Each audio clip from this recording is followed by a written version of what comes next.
What's going on, everyone? It's Rob and Jonny. Welcome to episode 62 of the MMArcade Podcast. Rob, man, I'm exhausted. It's been a big week. I'm tired, but I'm ready to record the cast. It's going to be a good episode. Excellent. Because you leave soon, correct? Yeah, I'm traveling overseas this weekend for work, which I'm very excited about. But it's also put us in a bit of a pickle because we're having to record 2 episodes this week. We really want to try and be covered, so we're not missing any beats. So this episode is going to be UFC Fight Night Mexico City reactions.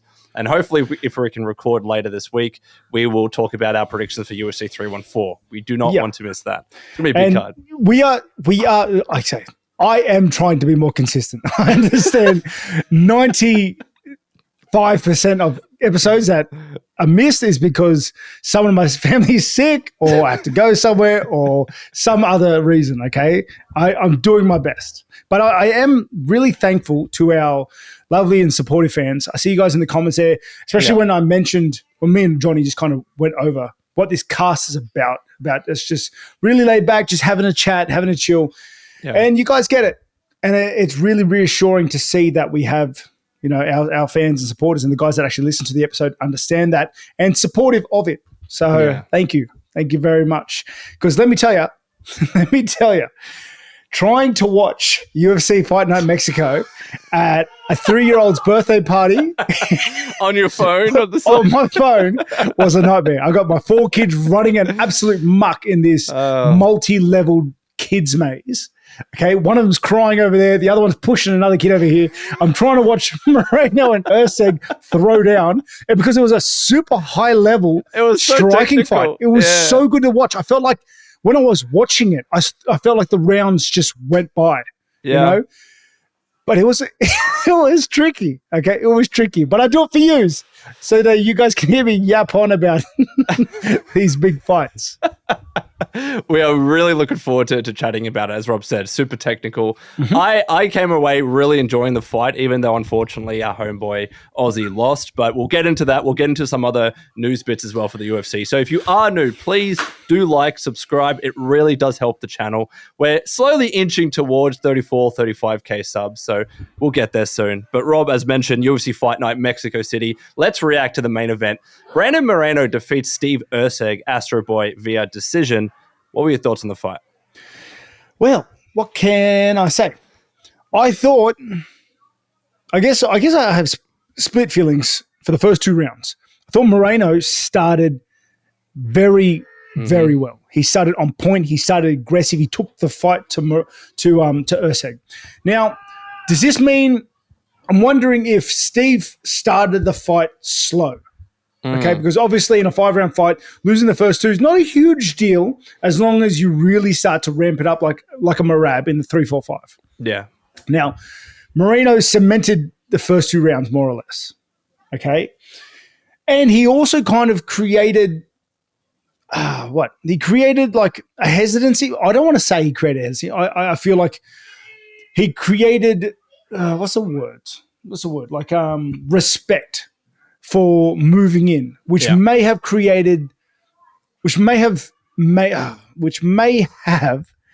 forced Steve to move away further than he would have if he didn't cement those first big shots with the right hand over the top, crowding that space, closing that distance super well.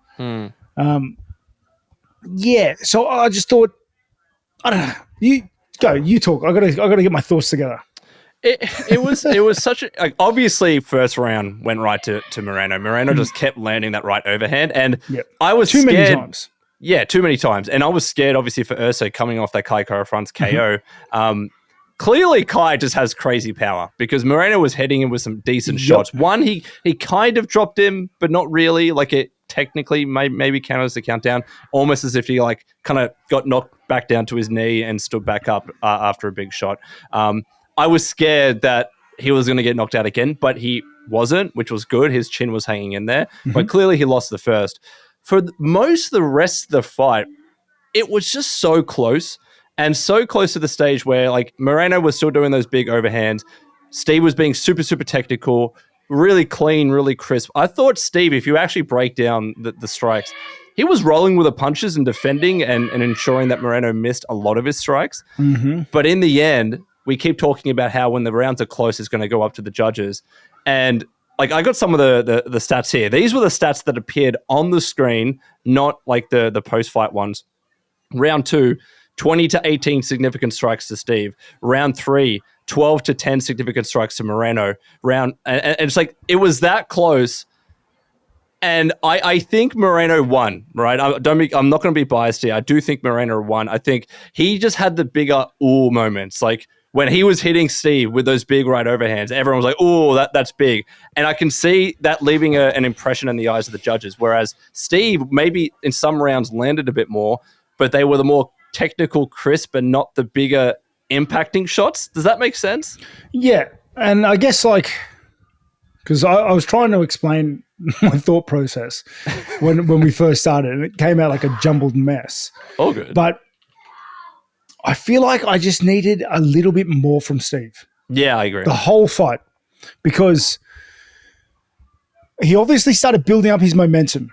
In the later rounds, he started building up his momentum. He started getting more confident in the range and the distancing that Moreno was doing, and started to find his reach with his jabs and his crosses and his punches. He was starting to read Moreno's explosive, entries into his punches, and he just looked much better. 3, 4, 5 onwards. At the end of 2, he started working into that, but the problem was because he was building momentum slowly. The slowest starts for those sort of guys really bites him in the butt at the end of the fight, because 1, 2 gone, 3, 4, 5 super close. Yeah, I think the ending of 5, like finishing a fight on your back, always looks terrible. Like in my opinion, when it happens, when he fell to the ground, this is no fault of his own. So it's not like he just fell over or pulled guard, right? Yeah. It just looks bad. So round 5, once he went to the ground, I was like, it just looks terrible to finish on your back. But yeah, I just feel like I think Steve needed to start his volume strikes a little bit earlier in the fight. Yeah. I think obviously there would have been some hesitancy with, and you could see also Moreno taking a confidence in that with his last loss to Kai. Yeah. Steve's last loss to Kai. I felt like there was some hesitancy with Steve especially with the way Moreno started, the way he was pushing in, super aggressive. He landed that right hand over and over and over. Yeah. And I think once Steve got through that first round, felt those shots, knew he could take them, his chin was intact, he started building confidence from that. Yeah. But maybe the hesitancy from the Kai fight started him slower. But I feel like he just needed, if round 3 was round 2, it could have gone either way, if that makes sense. Dude, so I've just pulled up the stats, and as I said, the significant strikes that I talked about before, the ones that appeared on the screen, but those are always like kind of impromptu and not the accurate ones. This is what UFC stats say, and this is giving me such a weird impression of the fight. Again, let me be very clear. I think Moreno won. Maybe not 49-46. I thought it was a bit closer. I would have given at least one more round to Steve, where it was like 3 rounds to Moreno, 2 to Steve. But tell me what you think about this, bro. Steve Erceg, 116 significant strikes overall. Brandon Moreno, 89. In the first round, Steve Erceg, 25 to 21 significant strikes. Round 2, 27 to 21. Round 3, 20 to 10. Round 4, 25 to 19. And round 5, 19 to 18. These stats are saying every round Steve landed more. Is that not crazy? Mate, you telling me that, I'm trying to think. But here's the thing. It's not like watching that fight live and then looking at those stats. It's not the impression that I got. Like, Steve was landing a lot and clearly had the volume and clean technical strikes. But when I come away from some of those rounds, especially the first, I'm like, well, Moreno clearly won that. Like he had the bigger shots and the bigger, the bigger impact, the more damage. So it just confuses me looking at those stats and just my visual impressions of the fight. I don't know. Yeah, it does. Well, Steve did well with his leg kicks in the first round. He was using them much more earlier in the fight than later. His jab was on point too. It really was. Yeah. I thought Moreno defensively was super high level that fight. I thought defensively he played so well, like so well. Yeah, the stats surprise me. They're weird. I hope these are accurate. This is UFCstats.com, so like these guys have never fought before, so it's not like it's their previous fight or anything. Yeah, I'm pretty sure these are accurate. Yeah, it's crazy to see because like what you said, I didn't feel that in the fight. I felt like the first two rounds were pretty clearly Moreno, with 3, 4, and 5 kind of much closer, like either way sort of things, which is still sketchy to leave it like that. But yeah, with the 5th probably finishing up with Moreno because Steve ended up on his back. Yeah, and that's never a good look. I, funnily enough, would have given the second to Steve, but again, like the rounds were so close, and then when you leave it up to the judges, and when your opponent has the bigger right overhands, it just look cool. Sounds like they're more impactful. I know why it was given to Moreno. I know why I would consider Moreno to have won that fight.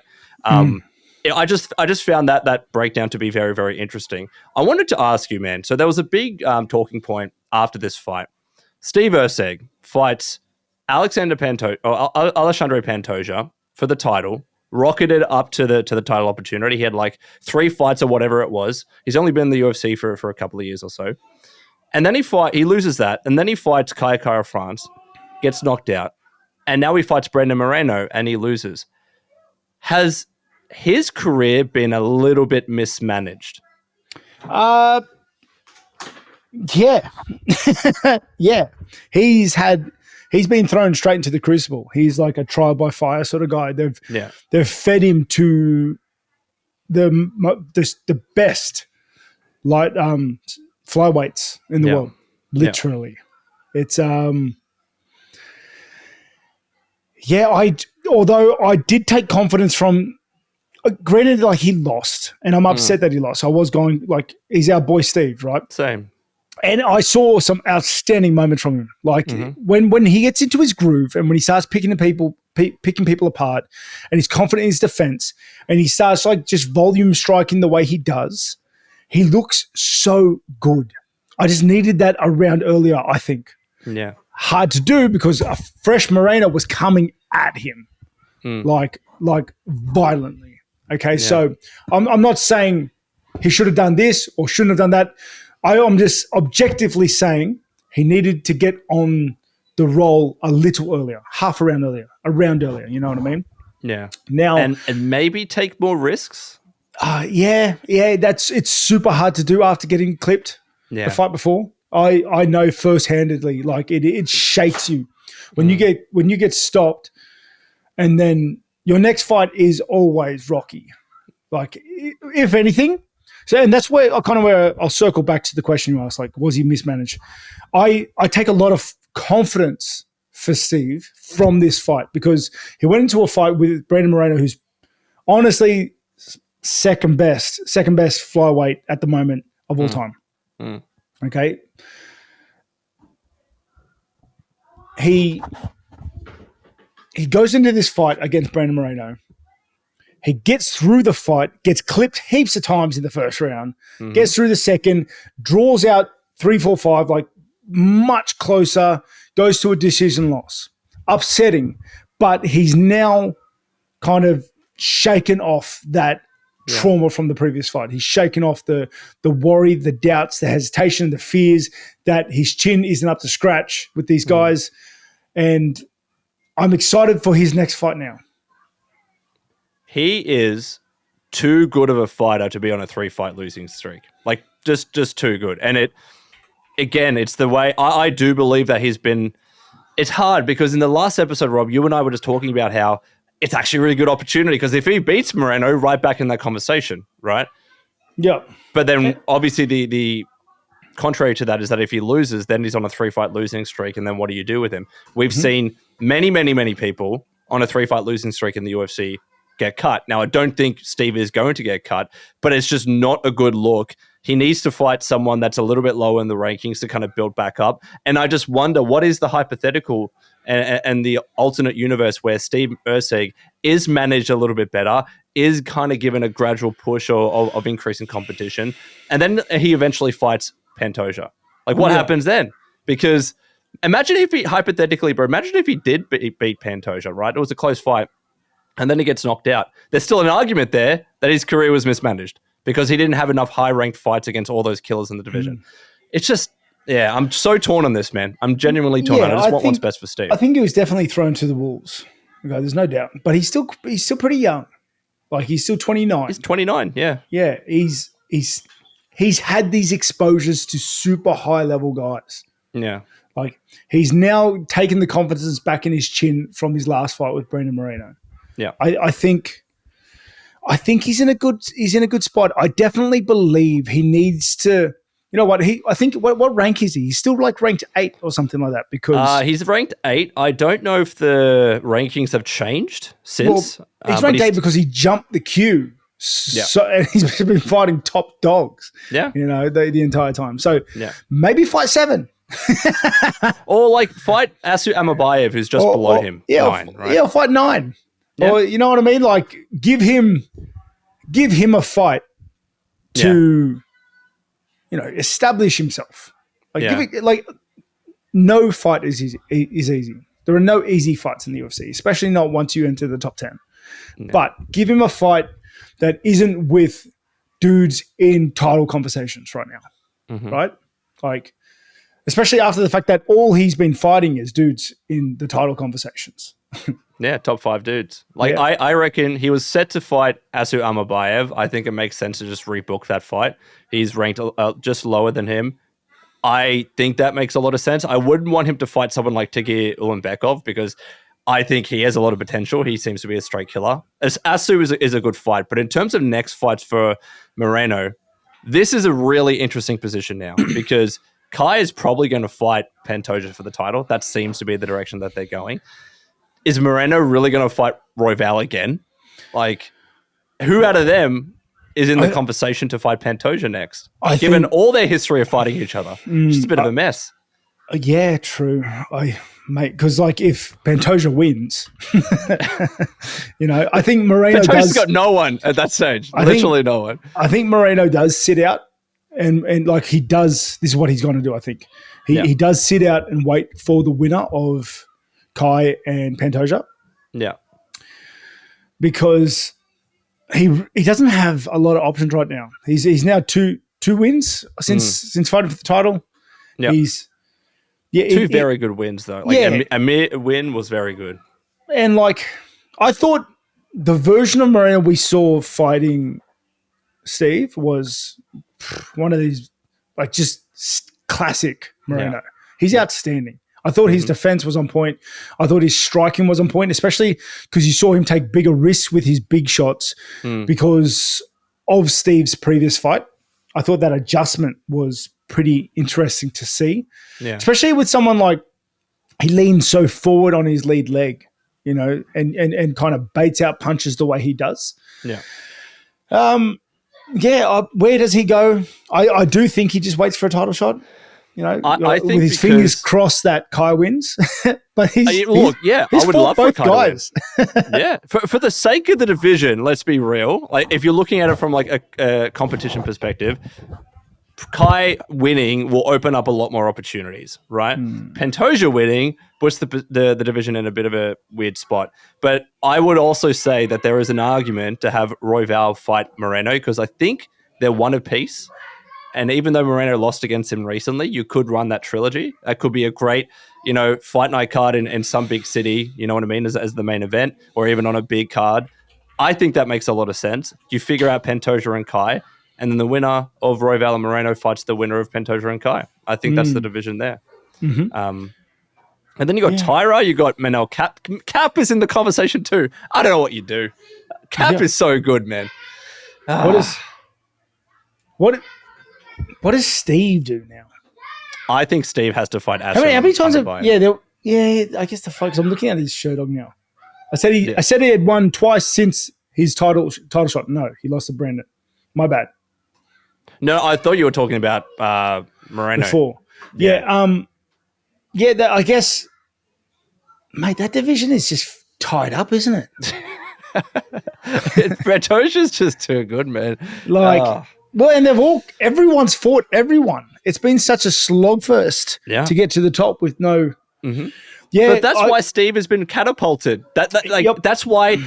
What's his name? Freaking not Tyra, but the Japanese guy that came in, the other guy, Kaya Sakura. That's why he was chucked in there with Pantoja. Like the UFC is like trying to figure out this weird situation with the division where Pantoja's fought everyone and beaten everyone in most cases. So like they're trying to solve that with just new fighters and up and comers.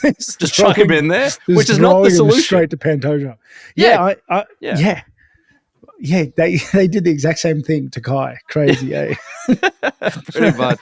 Let us know what you think in the comments below. How should the UFC solve the flyweight division? But we'll see Steve back. Like he's not going away anywhere. He's done the UFC a favor. What do you think he does? He probably needs a break, maybe. Does he? Does he need a break? I don't think he was really rocked in that fight and took crazy amounts of damage where he needs a big break. Yeah, like I said, I think he would have taken a lot of confidence back that he had lost from the fight before. Yeah. And he can now move into that next fight. I think he needs another fight, needs to get back on the horse, shake Moreno off. Mm-hmm. But 5 rounds is always tricky. There's always niggly injuries that come from that. But I think, you're right. I think he does need to get straight back on the horse. He's got his confidence now and just get back in that winning column. Yeah. Well, let's see what happens. And obviously, we had a bunch of other fights happen in Mexico City. Drew Dober got brutally TKO'd. I don't know if you saw that, man. Really late stoppage, like constant hammer fits, and Drew didn't know where he was, just holding on with the ankle pick. And then he still got up and he was like, why'd you stop the fight? It was kind of crazy. But also, Raul Rosas Jr. defeats Vince Morales. I wasn't as impressed with that. He still got the win, but it was a bit of a weird fight. But decent card all around. Let us know your thoughts in the comments below. But next up, as mentioned, we've got a bunch of UFC news that we want to talk about.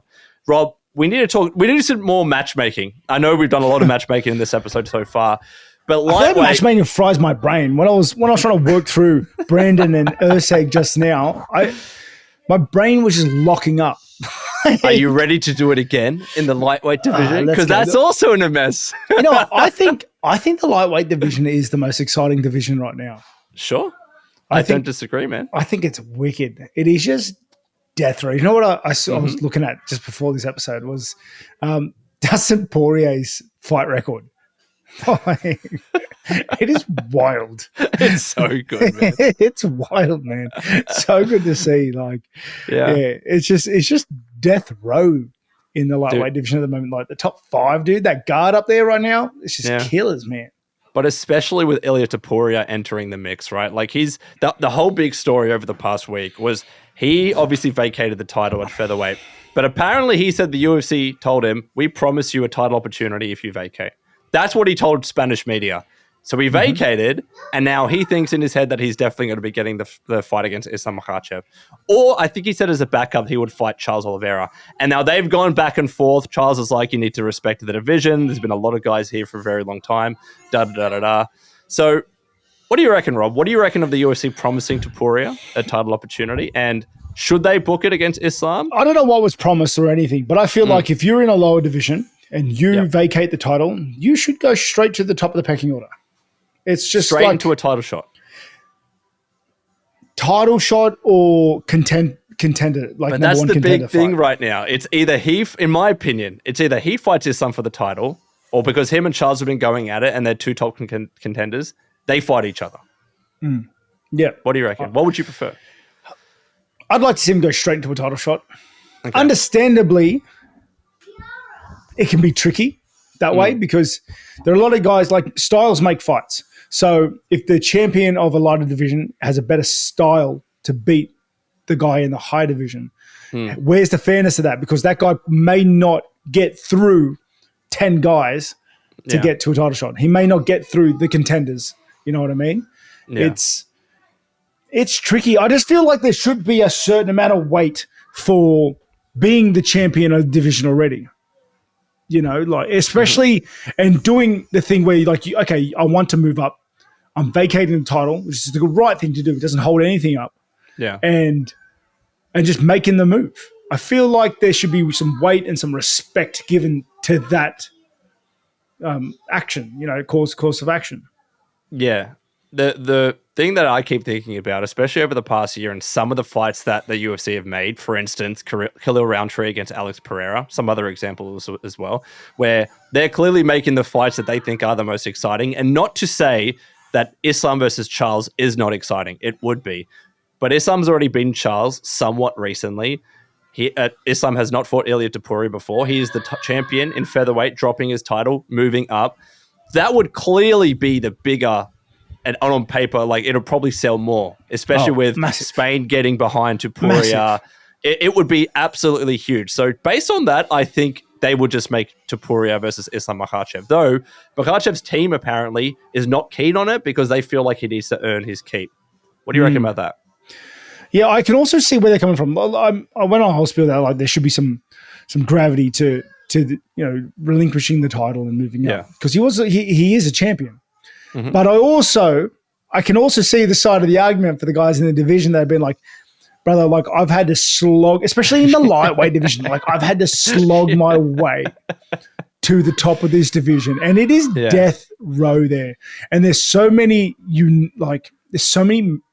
good styles there. There's like you've got strikers, you've got grapplers, you've got guys who can do it both. The champion is like a guy that can do it both with super high level grappling. It's mate, I'm on the fence. I can't give you a clear answer. And you know what's funny as well? We have a clear number one contender still in Arman Sarukian, who I want to give credit to him, by the way. He has just said, and he knows the position that he's in with the UFC. He pulled that very late in his last potential fight against Islam. He knows that he needs another win, maybe two. But he's like, I'll fight anyone. I'll fight whoever the UFC put in front of me. I'll fight Gaethje, who obviously is coming off a win. He could fight Max Holloway. So like, I don't know what we do. And Dustin Poirier is looking for his retirement fight as well. You can't forget about him. Dan Hooker is there as well. You know, he was meant to fight Justin Gaethje. You could have them run it back. You could have Gaethje fight Sarukian. There's so many opportunities, man. Like, I'm personally the most excited about lightweight right now. It's just, as you said, it's killer's row. Yeah, and I'm on the fence. I can see both points of argument from both sides. Yeah. Okay, and I agree with both of them, but I think UFC is going to do what makes them the most money. Yep. You know, and mate. Makhachev and Topuria, it's going to be big bucks. Big bucks. I can see it in lights now, man. It would sell bucks. 1 million pay-per-views. That fight's going to happen.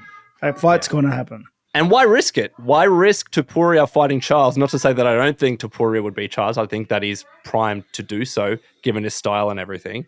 But why would you risk that big fight? Why not just chuck him in there while the iron is hot? You know? Yeah, exactly. I think stylistically, Charles is a better fight for Topuria than Makhachev. Yeah. Right? Yeah.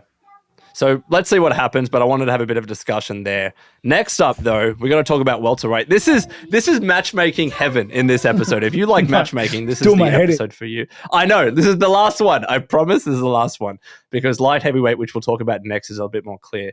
So Sean Brady, after his fight, destroying and dominating Leon Edwards, he is now the number one ranked welterweight, according to the latest rankings, ahead of Shavkat Rakhmonov.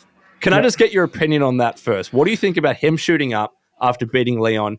His first, Shavkat second, and Leon's third now. That's just the ranking system, though. That's like, that stuff can happen. Yeah. It's just, is what it is, you know? But now you have, like, Shavkat has been pretty much promised the opportunity. And the thing that I keep forgetting about Shavkat that maybe some people don't recognize is that, yes, Shavkat got injured, so he couldn't fight Bilal. That's why Bilal's fighting JDM, right? But let's not forget, he took the fight against Ian Gary where he didn't need to and won, and he could have just waited. So, like, the UFC needs to do him a favor for that. And I don't think Dana's someone to forget that kind of thing, right? No, definitely not. Definitely not. Yeah. But what's the problem? That Sean Brady's now ranked higher than Shavkat. It's just no problem. I just find it interesting. And I posed the same question to you last week, that Sean Brady has almost bullied himself into title contention. You know? Yeah. And the rankings think so too. You know what's funny? I'm so happy he's there. I don't know why it makes us happy. Why? I don't know. It just does. Like, he's just, you know. I don't know if you guys understand the way I feel. Let me know, dude. But like rankings don't matter too much when it comes to title conversations. Yeah, that's why being in the top 10 is the most lucrative position you can be in the UFC because doors open every single day. You're one fight away potentially from a title shot. Like always, when you're in the top 10, you just win in outstanding fashion, or you are ready when a door opens and there you are fighting for the title. Yeah. You know, it's just, we see it across divisions, and this is no different. That's why Jack's fighting for the title now. Yeah, from rank 5th. Can I ask you, and I'll take the matchmaking out of your hands. Shavkat, in my opinion, is probably going to fight Bilal, right? Like, they did the face-off. Shavkat did them a favor with the Ian Gary fight. They said he's going to get it. Dana said that on his Instagram Live, so that seems to be the fight to make. Would you be against Sean Brady versus Kamaru Usman? I would love to see that fight. It'd just be a good fight. What's Kamaru doing now? And this is the reason people might think I'm crazy by suggesting that. But also remember, Kamaru did the UFC a fight favor by fighting Khamzat Chimaev on short notice, a division up. So, like, there's a lot of favors that need to be repaid here. So they might put him against Sean Brady. I think that makes sense too. I need to see what's Kamaru been up to. He's just like, he must be dealing with injuries. He must be dealing with something niggling, because he went on his podcast recently and was like, when I'm ready, I will be there. I will fight whoever. And I think he did say recently that Sean Brady would be one of the people that he could fight.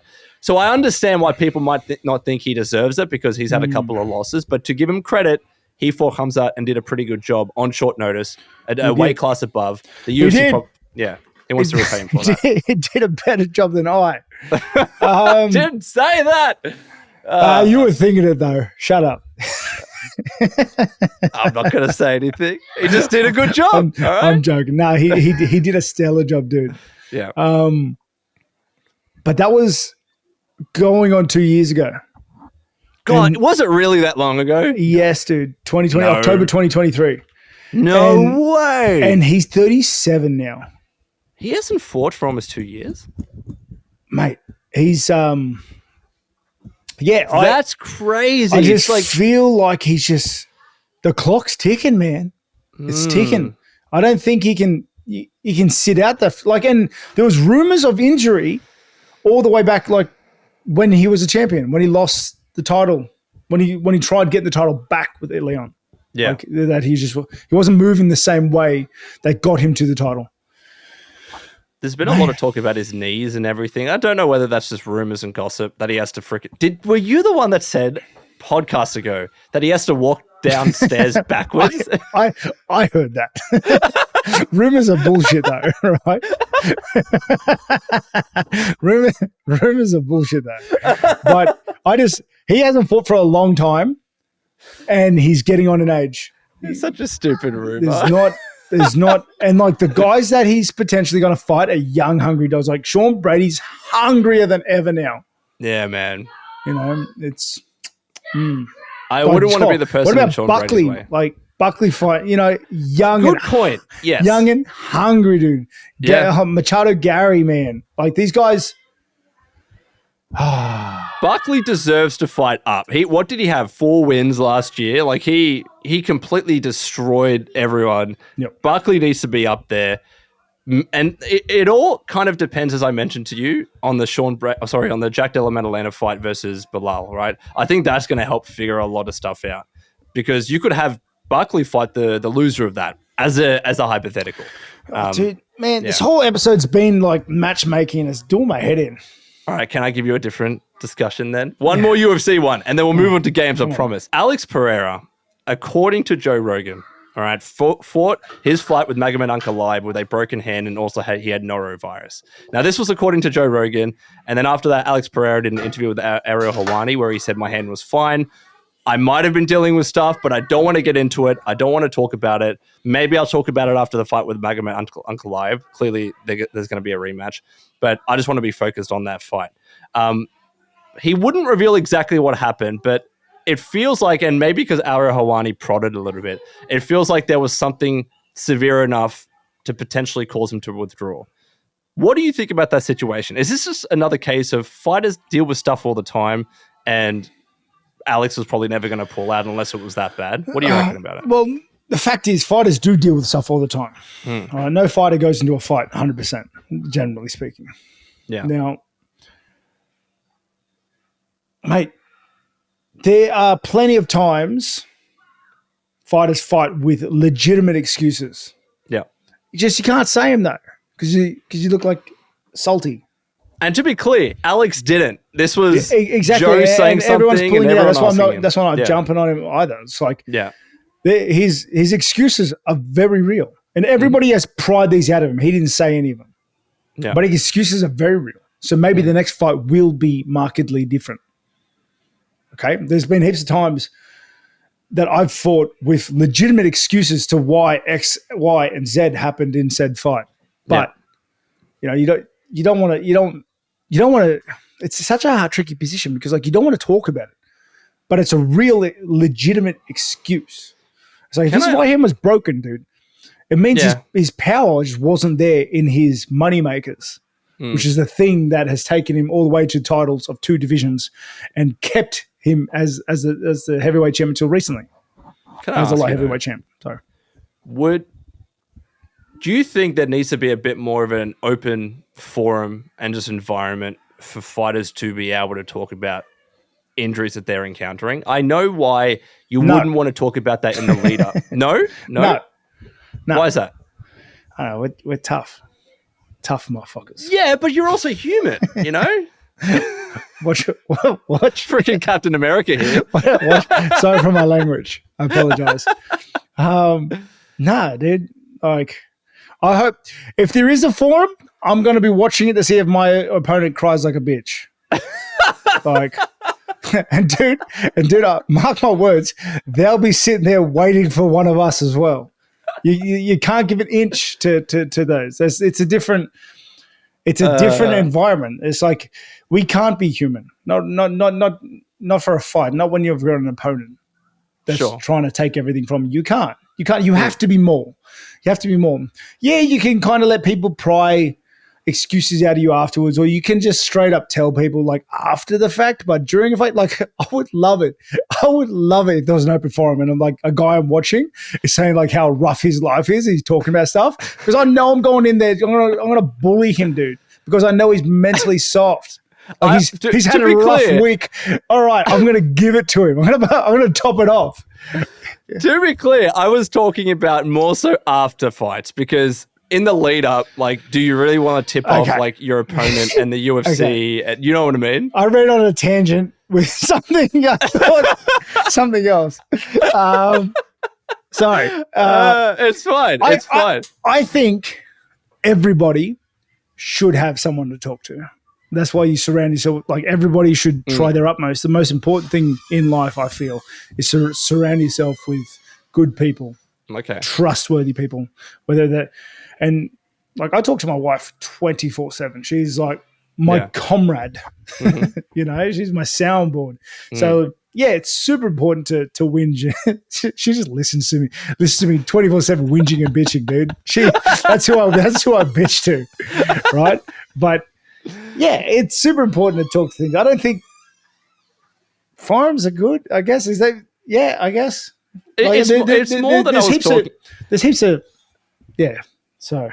No, it's good. It's more that I was curious because like I think it's human, it's natural to empathize with someone that was dealing with something serious. And you tend to see it when someone wins a fight and then they say they had an injury because they're obviously not complaining or bitching because they won the fight, right?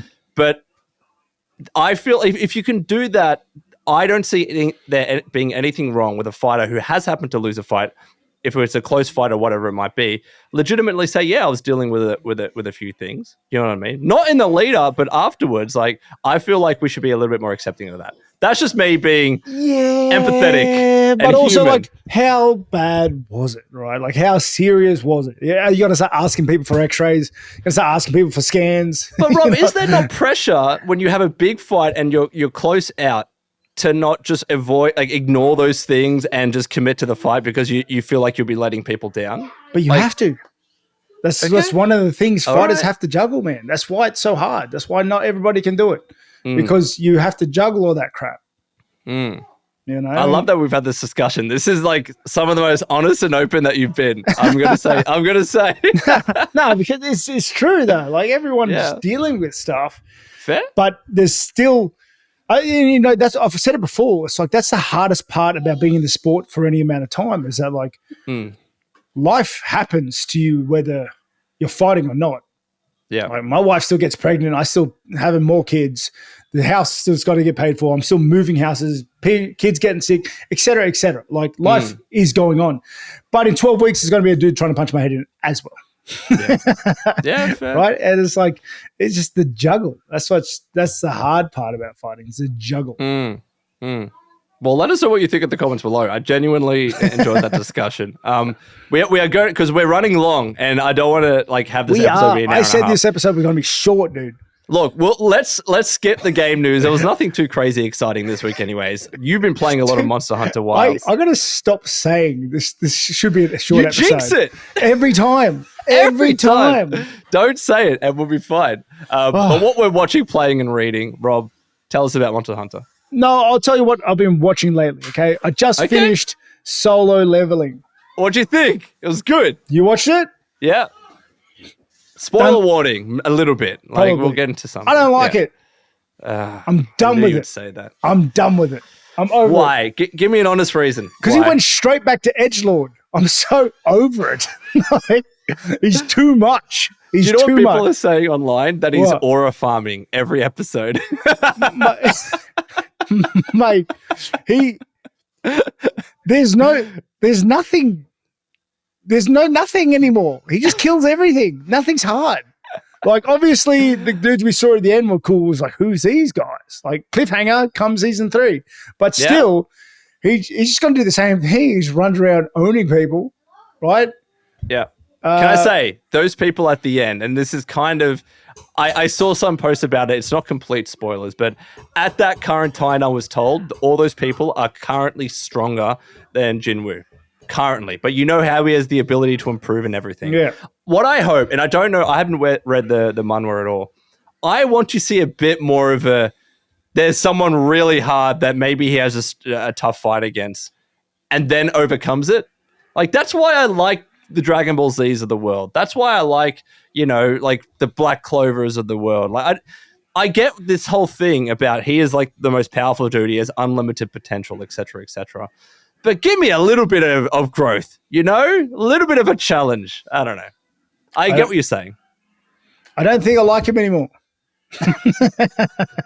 I thought you said you liked him because he cried about his mum. I think, because he came back and then he went away again. He just he teleported through some dude's shadow and just like clicked his fingers and had 1 billion guys fight for him. I don't know. I'm sick of it. Like, the only thing that was like holding me in was like the potential romance. Oh yeah. Even that, it's like I'm over that too. I'm over Solo Leveling. All right. All right. There might not be a season 3. Apparently, the producer's like, I don't know if we'll get one. I hope there's not. Okay.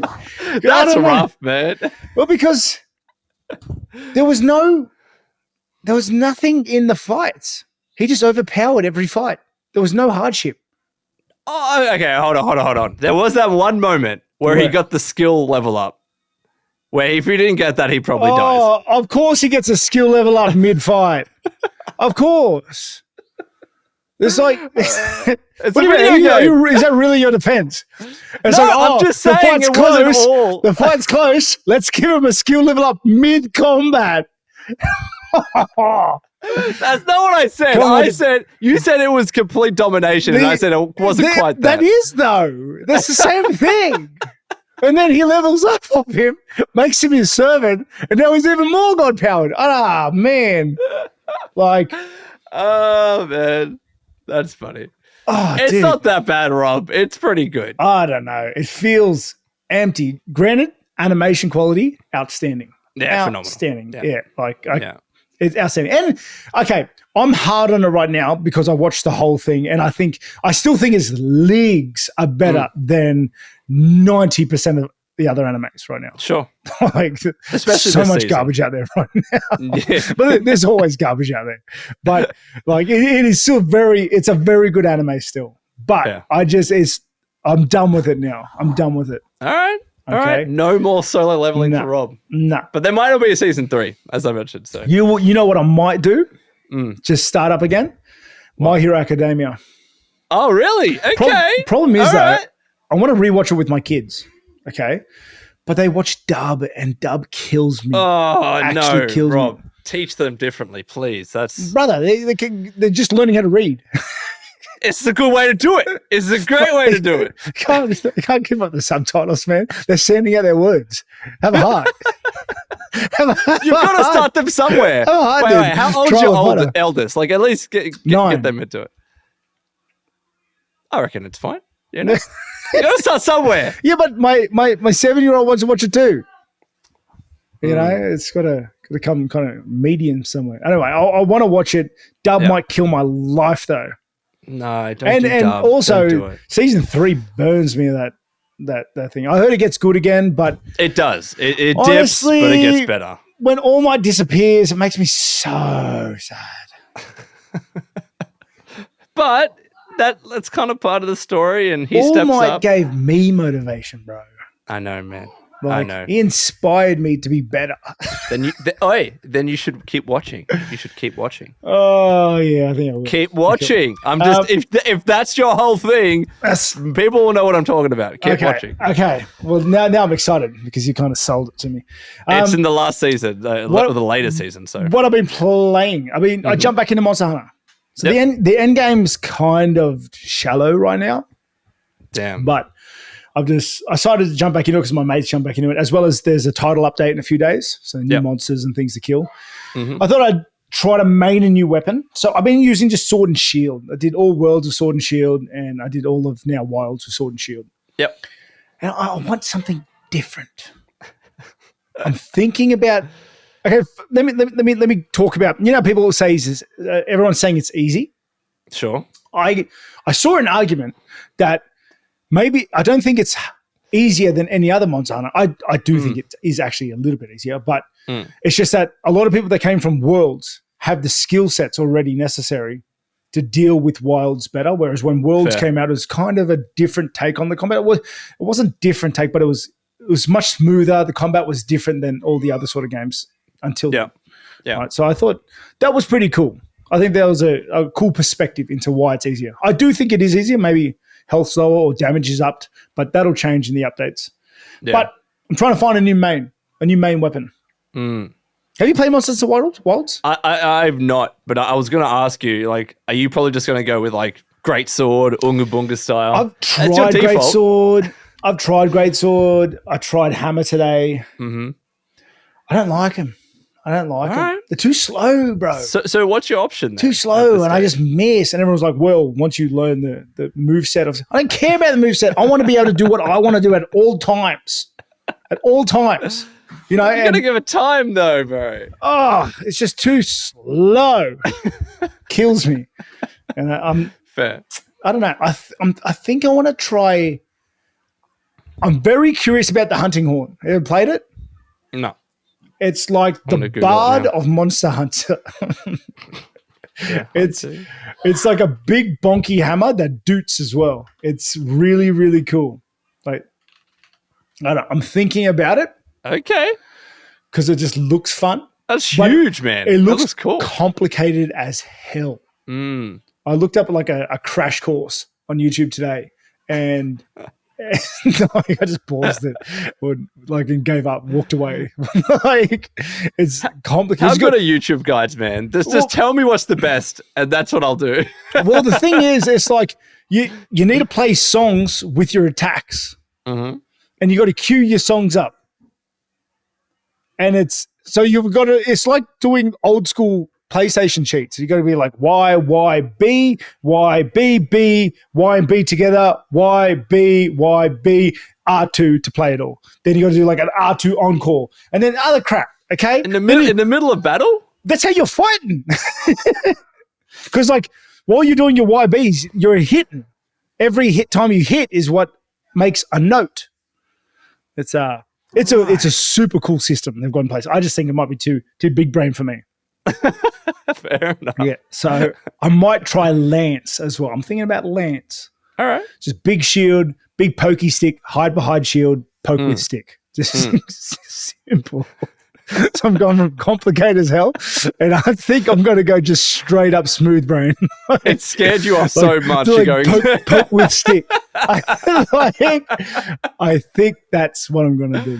That's pretty funny. That's what I've been playing. What are you still 76? I am 76, but funnily enough, a couple of weeks ago, I can talk about it now. Bethesda invited me to their offices. We did a preview of Doom: The Dark Ages, id Software's new Doom game, and it's really good, man. It's really good. This is obviously for the Doom fans out there. If you like your FPSs, if you like boomer shooters, it very much is Doom, but they have taken some decisions with how it feels. So whereas Doom Eternal was very like vertical, jumping and shooting, using the grappling hook, you're quite agile in that game. This game's completely different. It's like the Doomslayer is more, and it's all in line with the medieval theme of it. He's more grounded and weighted, so he's not jumping as much, but he's more strafing left to right. And the way that the energy blasts and stuff like home in on you and attack you, it lends itself to that nicely. The weapons are very cool. You've got a shield saw that freaking you can impale enemies with and parry and just use as a shield, obviously. There's a flail as well. Again, it's very medieval. New weapon, like this weapon where it literally like crushes the skulls of demons you've killed and it shoots it back at other demons. I am so excited for this. It's such a cool concept, man. Yeah. Like whoever designed that weapon like needs to be given a bloody raise. And they have the super shotgun, they have the plasma rifles, a few other cool bells and whistles too. The thing that I'm really looking forward to about it is that, so essentially we had a tutorial level. The second level, we got to pilot this big giant mech called the Atlan, like smash through buildings, use a giant gun, punch other giant demons. That was sick. Third level, we got to fly this dragon. I wasn't too much of a fan of it. And then the fourth level, we got into this like semi-open zone area where you're encouraged to explore, find secrets, find weapons, and also just kill a bunch of demons.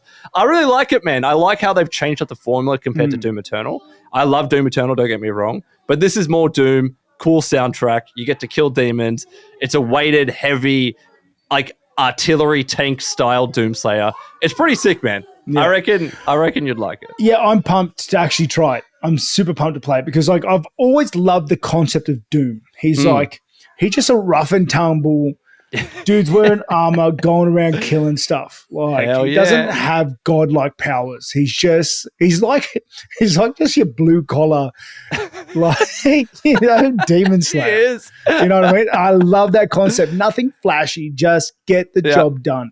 And if you're telling me that they can, it's less jumpy and flashy and speedy. Correct. Then I'm all for it. You had me at flail. The flails, if you're getting close and you're smashing demons with it, it does a lot of damage. There's also a gauntlet as well, so there's a couple of melee weapons you can experiment with. I wanted to touch on that. So the whole story is he's essentially become the weapon of the gods, and he's under control. It's quite cool. And he's clearly going to break out of that control at some stage and do his own thing. But I kind of like that mechanic at the start where he's being controlled to do all these crazy things. But he's still, at the end of the day, he's still shooting demons and punching them. I freaking love the Doomslayer, man. He's kind of great. I'm pumped for it. And well, like you're definitely going to have to get it coded and try it out. I know that FPSs usually aren't up your alley, but Doom is like the cream of the crop. If you don't like Doom, you'll never like another FPS, in my opinion. You know what I mean? Looking forward to it. Hell yeah. But that's what I've been playing. That's what we've been playing. Let us know your thoughts in the comments below. But finally, let's do some rapid fire viewer questions. Let us know your viewer questions in the comments below for upcoming episodes. First up is from @ZK3212. Hey Rob, if the UFC can't get you a fight during International Fight Week, there's going to be a fight night in Perth later this year. If it's within a reasonable time frame, would you be down to fight here in Australia again? I'd be super down to fight here in Australia. I've been wanting to do that for a long time. It's just timelines haven't met up. So, yes. Yeah. Next question is @ShazCormac9808. Question for Rob. Is there any chance we could get any insight to your appearance on Tough with Chael? Chael made a video on his channel stating that the training session you lead for his fighters was one of the 3 best training sessions he has ever seen in his life. Much appreciate you boys. That's high praise from Chael. That's crazy, man. I don't know. I don't know. I just took the boys through like things that I use.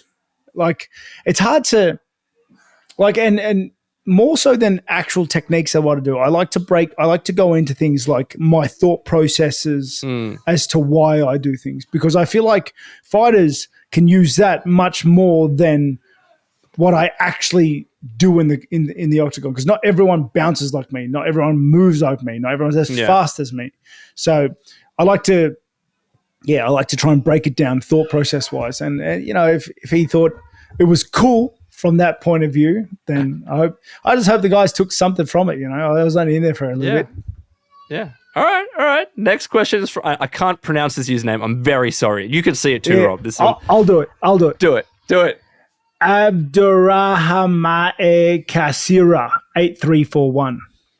I was pretty impressive. That's a better job than I was going to do. That question is, why isn't Joaquin Buckley mentioned enough in the title conversation? Yeah. We touched on this. I agree. I forgot about him last episode. I agree. We did just speak about it, so you're welcome. I wanted to bring that up because you're right. We did neglect Joaquin. He had an awesome last year. I feel like he needs a bit like another win to really get into there, but let's see what happens with his next fight. Next question is at TomBaby P5X. Have you boys talked about Kingdom Come Deliverance 3 yet? Huge success and really seemed like Rob's ideal game with a combination of open world, survivorship, and brutal learning curve. Rob? So I loved Kingdom Come Deliverance 2. Loved it. But I haven't finished it. I'm like over halfway, but I'm playing hardcore.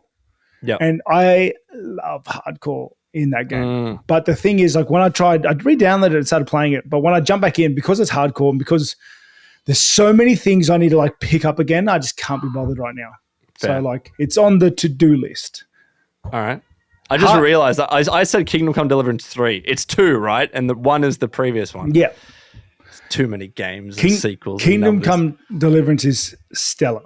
I struggled to get into the first one because it's a little bit dated now and older. It was rough. I didn't like playing Henry. I don't like playing as him. I want to make my own guy.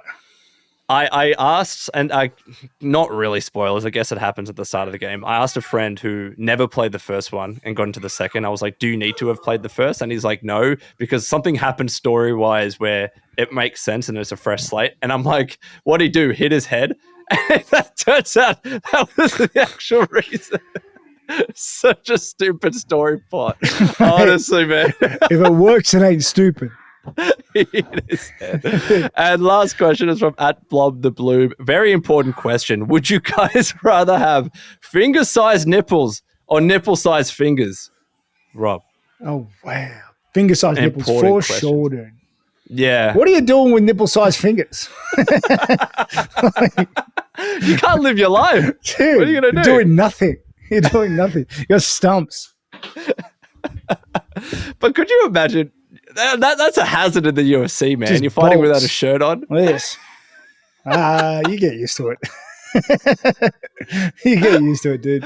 All right, keep these questions coming. I remember the question that was like, would you rather fight 50 duck-sized Volks or whatever? That was great. These questions are great. Yeah. But that was episode 62 of the MMArcade Podcast. Thank you for listening until this time. I think we've hit a normal length episode. I think it's about an hour long. It's hard to tell. But Rob, as always, closing thoughts. Just thank you, everyone, for hanging around, listen to us yap on. And if you are new, please do spread it around, tell your friends. I want that 100,000 YouTube plaque that Jonny keeps throwing in my face. So, man, we'll get there. Give it some time. Appreciate you guys.